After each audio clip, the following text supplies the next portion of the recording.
नमस्कार, मैं संदीप सर। भारत के लिए एक और खुशखबरी यह है कि चीन का एक जो सबसे महत्वपूर्ण और कहूँ कि 21वीं शताब्दी का सबसे महत्वाकांक्षी जो प्रोजेक्ट है, बीआरआई, जिसे बेल्ट एंड रोड इनिशिएटिव कहा जाता है। पुराने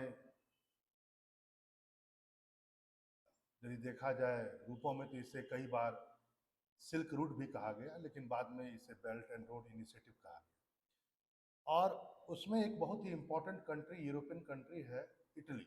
उसने अब यह निर्णय ले लिया कि वह अब इसका हिस्सा नहीं रहेगा और उसने अब विड्रॉ कर लिया बीआरआई से। भारत शुरू से ही बीआरआई प्रोजेक्ट का विरोधी रहा है, क्योंकि बीआरआई जिसके माध्यम से चीन लगभग पूरे विश्व में अपनी पहुंच को तेजी से बढ़ाना चाहता था। लगभग 6 कॉरिडोर चाइना ने इसके द्वारा विकसित करने का निर्णय लिया, और उसमें से एक कॉरिडोर जो है वो पीओके से होकर भी जा रहा था। कई बार मैंने क्लास में बीआरआई डिस्कस किया है, तो आप उसको देख सकते हैं। एक प्रकार से कहा जाए कि चीन by road, by train route या बाय सी रूट एक डायरेक्ट कनेक्शन विभिन्न देशों के साथ स्टेब्लिश करना चाहता है, खासकर ईच एंड एवरी कॉन्टिनेंट के साथ। इसलिए यह प्रोजेक्ट लाया गया था, 2013 में आया था।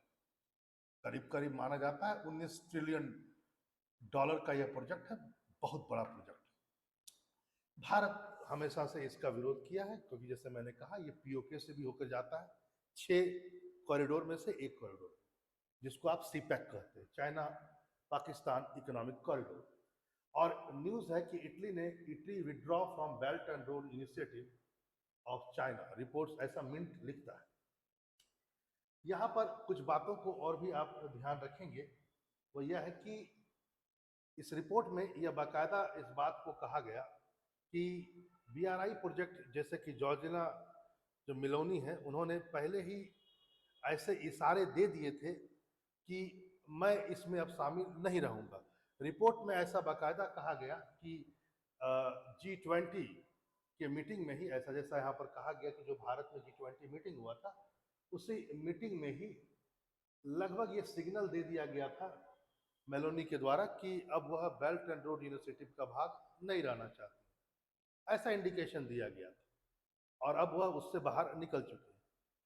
5 साल भी नहीं हुआ था इटली को इसमें शामिल हुए, और उसने बाकायदा इससे अपने आप को दूरी बना ली। एक बहुत ही इंपॉर्टेंट बात यहाँ पर यह भी ध्यान रखेंगे कि इन 5 वर्षों में, जो जब से इटली पार्ट बना इस बीआरआई का, तब से देखा यह गया कि जो निर्यात इटली का था चाइना को, वह तो बढ़ा, उसमें कोई संदेह नहीं कि नहीं बढ़ा, नहीं बढ़ा। लेकिन चाइना का जो एक्सपोर्ट इटली में था वो ड्रामेटिकली बढ़ गया।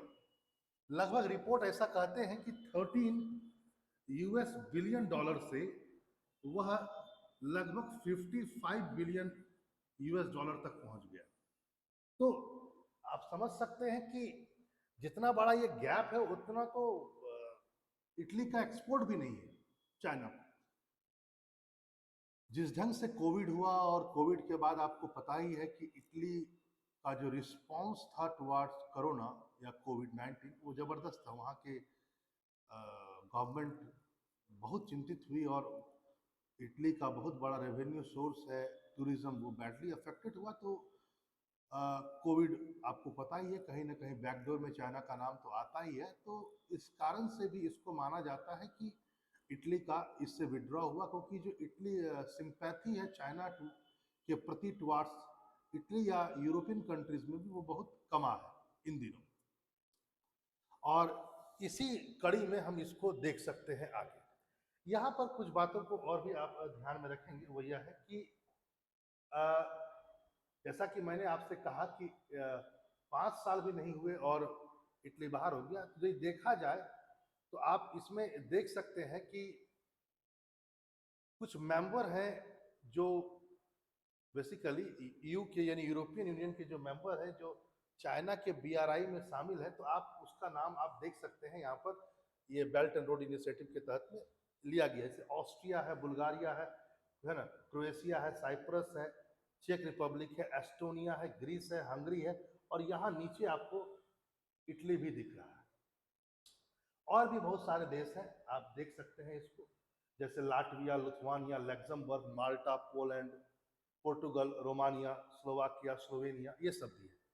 ये सब बीआरआई में है। याद रखेंगे आप कि ऐसा कहीं ऐसा ना समझ में आपको आ जाए कि इटली एकमात्र देश था जो बीआरआई में था। यूरोपियन कंट्रीज करीब करीब टोटल बीआरआई में माना जाता है 150 कंट्री से भी के आसपास बीआरआई में है, और उसमें से यूरोपियन कंट्रीज जो है, जो मैंने लिस्ट दिखाया, वो बहुत सारे यूरोपियन कंट्रीज उसमें मौजूद है, लेकिन इटली जो है उसने क्या किया, इससे विड्रॉ होने की घोषणा कर दी। यहाँ पर आपको ध्यान रखने की जरूरत है।